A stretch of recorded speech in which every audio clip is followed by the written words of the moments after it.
Hey guys, Saraswati পুজোর দিনের ব্লগটা তো আমি অলরেডি আপলোড করেই দিয়েছি। এটা হলো পরের দিনের মিনি ব্লগ, বিকজ এবার তো দুদিন সরস্বতী পূজা ছিল। ঘুরতে যাবো বলে একটা সিম্পল লুক ক্রিয়েট করে নিলাম। তো যাবো না করতে করতে প্রায় 2:30টার সময় ঘর থেকে বের হলাম। ঘরে থাকতে বুঝিনি, বাইরে এসে দেখো কতটা ভিড় দেখছি।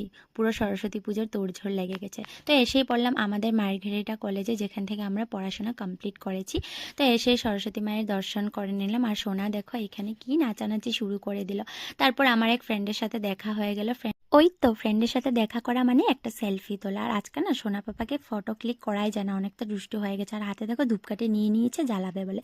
তো কলেজের ক্যাম্পাসটা একবার ঘুরিয়ে দেখিয়ে দিলাম। প্রায় 3-4 বছর পর আসলাম কলেজে, অনেকটা চেঞ্জ হয়ে গেছে সবকিছু। আর সোনা দেখো পুরো খেলতে ব্যস্ত। আর আমার এই লুকটা কেমন লাগছে অবশ্যই কিন্তু কমেন্টে জানিও। কলেজের সামনে ফুচকাটা খেয়ে নিলাম, অনেক টেস্ট ছিল। তারপর এসে পড়লাম কিছু খেতে। এসে এখানে ফ্রাইড রাইস খেয়ে নিলাম, সোনাকে একটু খাইয়ে দিয়েছি। তো এই ছিল আজকে আমাদের আউটিং। তো চলো